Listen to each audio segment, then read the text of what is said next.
ఇంత ఈజీగా చేసుకోవచ్చా, ఇన్ని రోజులు మనం ఎందుకు ట్రై చేయలేదు అని తప్పకుండా ఫీల్ అవుతారు ఈ రెసిపీ చూశాక. మనకి ఎక్కువ టైం కూడా అవసరం లేదండి, 10-15 నిమిషాల్లోనే ఈ రెసిపీ అయితే రెడీ అవుతుంది. అలాగని Eno, baking powder, baking soda, పెరుగు ఇవి ఏవి అవసరం లేదు.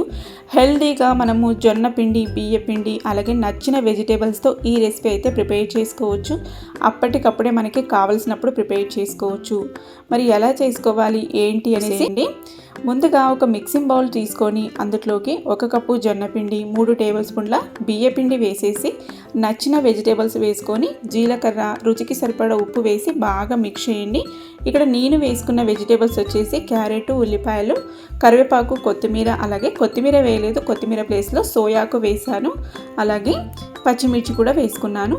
సరిపడా నీళ్లు వేసుకొని పిండిని ఇలా బాగా మిక్స్ చేసుకోవాలి. మీకు టైం ఉంటే కనుక ఒక 5-10 నిమిషాల పాటు పిండిని నానబెట్టండి. లేదు టైం లేదు మేము వెంటనే వేసుకుంటాము అన్న కూడా ఏం పర్లేదు.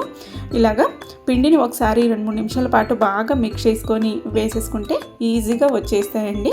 ఇలా పెనం మీద కొంచెం నూనె రాసేసుకొని బ్యాటర్ వేసుకొని లైట్గా స్ప్రెడ్ చేసి మూత క్లోజ్ చేసుకొని మంచిగా కలర్ వచ్చేలాగా మీడియం ఫ్లేమ్లో కాల్చుకున్నారంటే చక్కగా టేస్టీగా హెల్తీగా మనకి జొన్న పిండితో బ్రేక్ఫాస్ట్ అయితే రెడీ అవుతుంది. ఇది బ్రేక్ఫాస్ట్ అనే కాదు, స్నాక్స్ టైంలో చేసుకోవచ్చు, డిన్నరు, లంచ్ ఎప్పుడైనా చేసుకోవచ్చు. పైగా జొన్న రొట్టెలు చేసుకోవడానికి రాని వాళ్ళకి ఇదొక ప్లస్ పాయింట్ అండి. ఇన్స్టెంట్గా మనము జొన్న రొట్టెల ప్లేస్లో ఇవి కూడా చేసుకొని తినొచ్చు. మరి నచ్చినట్లయితే తప్పకుండా ట్రై చేసి మీకు ఎలా అనిపించిందో మీ ఒపీనియన్ నాతో షేర్ చేసుకోవడం